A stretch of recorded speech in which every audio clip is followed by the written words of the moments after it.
मध्य प्रदेश के 28 सीटों पर हुए उपचुनाव के दौरान राजनीतिक दलों ने चुनाव से पहले कई वादे किए और अब जनता को इन वादों को पूरा होने का इंतजार है। लेकिन अभी तक ऐसा कुछ नजर नहीं आ रहा है, लिहाजा इस मसले पर सियासत भी हो रही है। बुरहानपुर में बीजेपी और कांग्रेस इन वादों को लेकर आमने सामने है। नेपानगर सीट पर चुनाव हुआ, जीत बीजेपी की हुई। 28 सीटों में से 25 सीटों पर बीजेपी के वो उम्मीदवार थे जो कांग्रेस पार्टी छोड़कर बीजेपी में शामिल हुए थे। सुमित्रा काजडेकर भी उन्हीं में से एक थी। चुनाव के दौरान नेपानगर को लेकर कई ऐलान किए गए थे, मसलन नेपानगर अस्पताल का अधूरा निर्माण शुरू करना, आदिवासियों को पट्टे दिलाना, अंबा तालाब पर डैम का निर्माण, रेंगा कोरकू की प्रतिमा लगाना, केला क्लस्टर का गठन और उत्कृष्ट विद्यालय का विकास करना। फहरिस्त लंबी है और करीब 15 वादे किए गए थे, लेकिन जहां जहां वादे किए गए थे वहां जनता अब इनके पूरा होने का इंतजार कर रही है। उनका तो आके अता पता ही नहीं है, अभी तक तो नजर ही नहीं आया। उनका काम था जबकि हमारे पास आने का, और उनके मतलब चुनाव के टाइम पर भी उनके कई नेता मतलब कह के गए भाषणों में कि हम लोग नेपानगर को पट्टे देंगे और रोजगार देंगे, अस्पताल बनाएंगे, लेकिन अभी तक कुछ नजर नहीं आ रहा है जमीनी स्तर पर।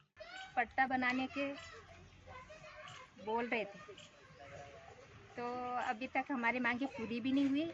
और वोटिंग के बाद में कोई देख के बैठे, सुमित्रा काजडेकर आए भी और जीत के बैठे, कोई आके भी देख के नहीं कि कैसे है मोहल्ला क्या है।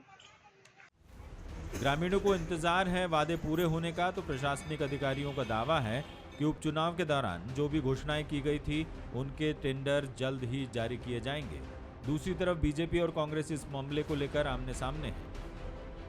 राज्य शासन ही यहाँ पर अपना नेपानगर में अपना अस्पताल बना रहा है और उस अस्पताल के लिए बची हुई प्रशासकीय स्वीकृति जो है वो चुनाव से पूर्व ही प्राप्त हो गई थी, क्योंकि उस समय आचार संहिता लगी हुई थी तो टेंडर नहीं हुए होंगे। अब आचार संहिता खत्म हो गई है तो अब टेंडर करके विधिवत उनका काम जो है चालू किया जाएगा।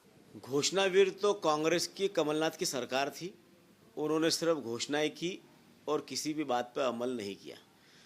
भारतीय जनता पार्टी की सरकार, शिवराज जी की सरकार जो घोषणा करती है वो उसको अमल करती है और उस काम भी पूरा करती है।